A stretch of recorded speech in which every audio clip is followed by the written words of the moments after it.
Welcome back. Today, we're going to pick up on making libraries and really explore how to take a library of DNA molecules that have been cloned in vectors and figure out which of the many, many molecules that are in the library are the ones that you want. That is, if I made a library out of the human genome, how would I find the beta globin gene? If I made a library out of a yeast, how would I find the gene that was responsible for an enzyme that made arginine? How do I find my clone in the library? So remember, the idea before, the idea we talked about, the brilliant idea about cloning, was you start with some source DNA. So here we have source DNA, and that source DNA could be anything. Could be human DNA, could be zebra DNA, it could be yeast DNA, it could be a viral DNA. We cut it up into pieces. We get lots of pieces. We cut it up in the last lecture using restriction enzymes. For example, that restriction enzyme EcoR1 that cut at a specific site, GAATTC, or a different restriction enzyme. We take those pieces, we ligate or paste them, but ligate is the word we use, to a vector. A vector is a molecule which is capable of being replicated when it goes into a cell. It has an origin of replication, the DNA sequence that says to the cell, start copying me here. And it has a selectable marker, maybe an antibiotic resistance marker. And the pieces of DNA from our source are ligated onto our vector to make a circle of DNA. That circle of DNA is transformed into bacteria. We have a tube containing, here's my little bacteria here. I'm putting little flagella on them so you know they're bacteria. I transform the DNA into the bacteria. And of course, this DNA circle here is tiny compared to bacteria. So I've just drawn it this way so we see the DNA circle, but of course they're teeny things. They go in here, and the DNA is taken up by the bacteria. And then what we'll do is we'll plate out the bacteria onto Petri plates. And here's a Petri plate. And onto that Petri plate, individual little bacteria will land. And if we have put, say, the antibiotic, maybe ampicillin or some other antibiotic, into our Petri plate, and if the selective marker here is resistance to ampicillin, then those cells that land here that picked up my vector carrying an insert will grow and make little colonies. They will grow and divide and grow and divide, and I'll get colonies. And that's it. And every colony here is carrying lots of bacteria, genetically identical because it grew up from one bacterium, and inside it is a plasmid containing some of my source DNA, as well as the bacteria's whole genome. All right, any questions about that? That's our basic plan for making a library, which is what we talked about last time. And now the question is, how within this library that might contain, well, I've drawn it 1, 2, 3, 4, 5, 6 clones there, but of course it'll have millions of clones, but I'm not going to draw a million little dots there to indicate a million colonies. How do I find which one is the gene I care about? They all look the same. So what am I going to do? All right, so that's our plan for today's lecture, is to figure out how we're going to find our gene. Before I do it, though, at the end of the last lecture, several of you came up to me and asked some questions about how this library making really works. And you had some concerns about it. And so I thought I would take a moment and talk about the tricks of the trade in order to really make libraries right. So before we get to find our gene, section 1, tricks of the trade, secrets of molecular geneticists. How do you make things really work? So one person came up to me after class and was very worried about the following situation. What happens if the gene that I'm really most interested in, I don't know in advance what the gene structure is going to be, what if it turns out that smack in the middle of my gene, there's an echo R1 site? And over here, there's an echo R1 site outside the gene. I was hoping, probably, to get the entire gene contained in one echo R1 site, but maybe I'm unlucky, and there's an echo R1 site in the middle.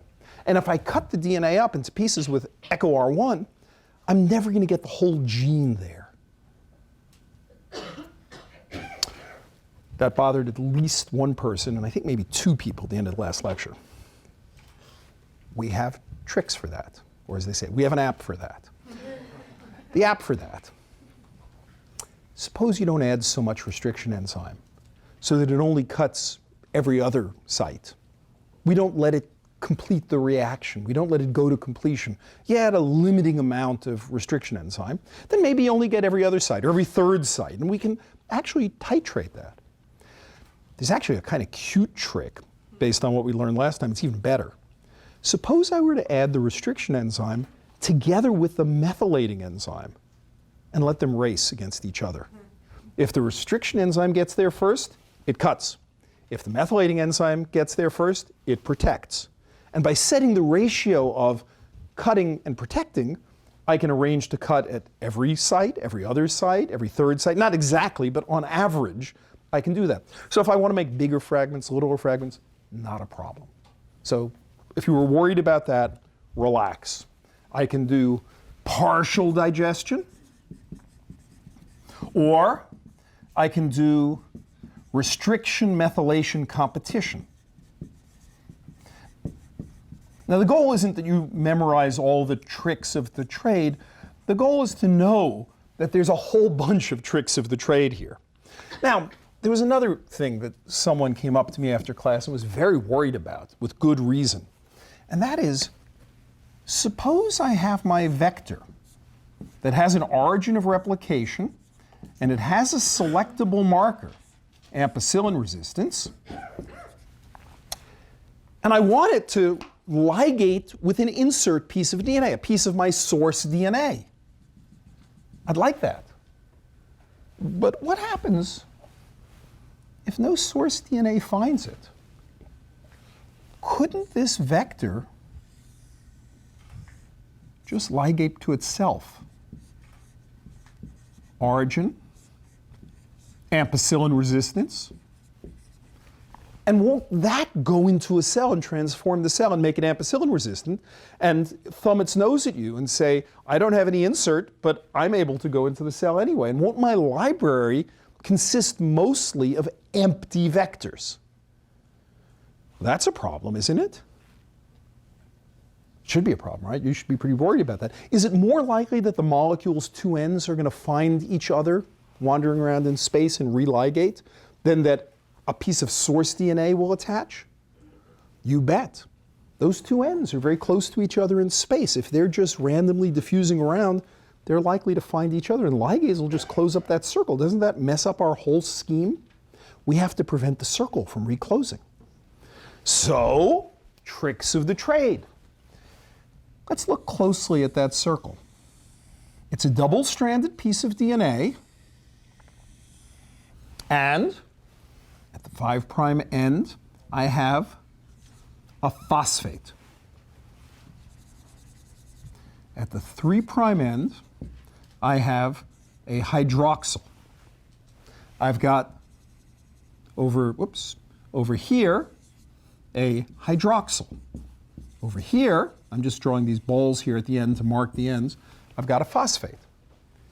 What's going to happen is ligase is going to come along and see a phosphate at the 5' end, a hydroxyl at the 3' end, and that's what it needs in order to sew up the DNA. It'll ligate there.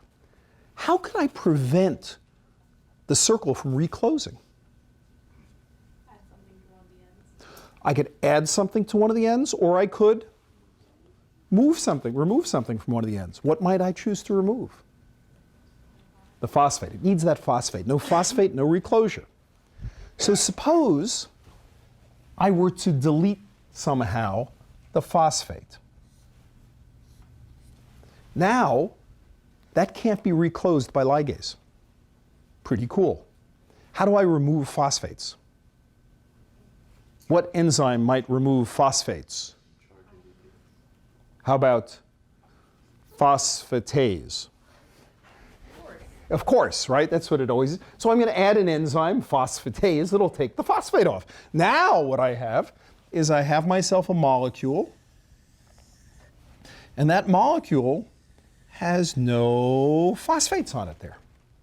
Now it can't ever reclose, and what will happen is that when my insert comes along, it brings a phosphate here, and it brings a phosphate here,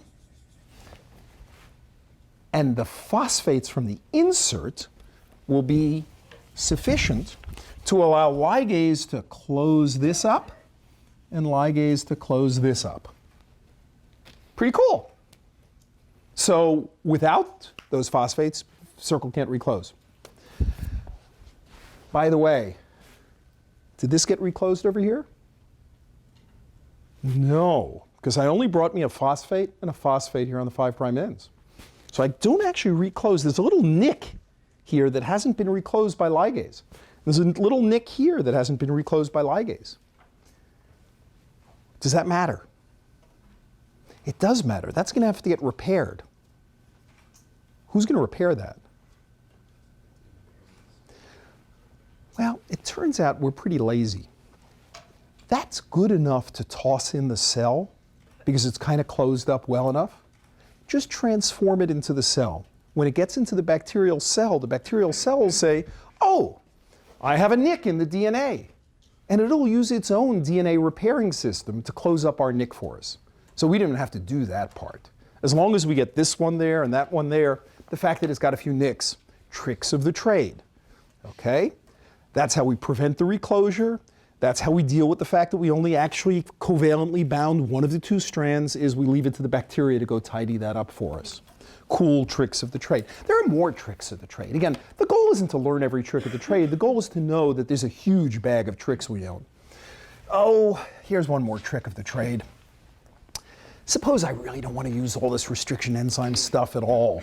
I mean, it seems a little fussy to use restriction enzymes and hope that I'm hitting the right sites. The truth is, I can actually just shear up my DNA by just passing DNA through a thin needle or agitating DNA a lot. The forces, the shearing forces in the water will tear the DNA to bits. I could tear them to bits of 5,000 bases on average, bits of 1,000 bases on average. I can actually, by how hard I'm shearing the DNA, randomly shred up the DNA. So I can actually just get random shreds of DNA without even worrying about restriction enzymes. Now, they're rather sloppy pieces of DNA, because sometimes they have little overhangs and things like that. But that's okay. In the bag of tricks, there are enzymes that can be used to clean up that. We can make that work. Just pull out an enzyme that'll chew back any little overhanging ends. If I want to clone that, I can clone that. A cute trick for cloning it, again, you shouldn't care. I can actually use an enzyme that'll add an A at the end. This is a cute enzyme for that. And then I can use vectors that happen to have a T at the end. So I can add A's there and then have my vector have an extra T hanging over it. And turns out these are just in the catalog. I can get from the catalog an enzyme that'll chew it back to be neatly blunt-ended with no overhangs. An enzyme that'll add a little A here. A vector that'll have a little T there. So there's tricks and tricks and tricks and tricks. The goal is not to memorize tricks. The goal is to know that there's a huge collection of enzymes, and you can do so much with it. And whatever you worry about, somebody comes up with a way to work around it. That's cloning. All right, we've just talked about tricks for cloning. Test yourself with this question.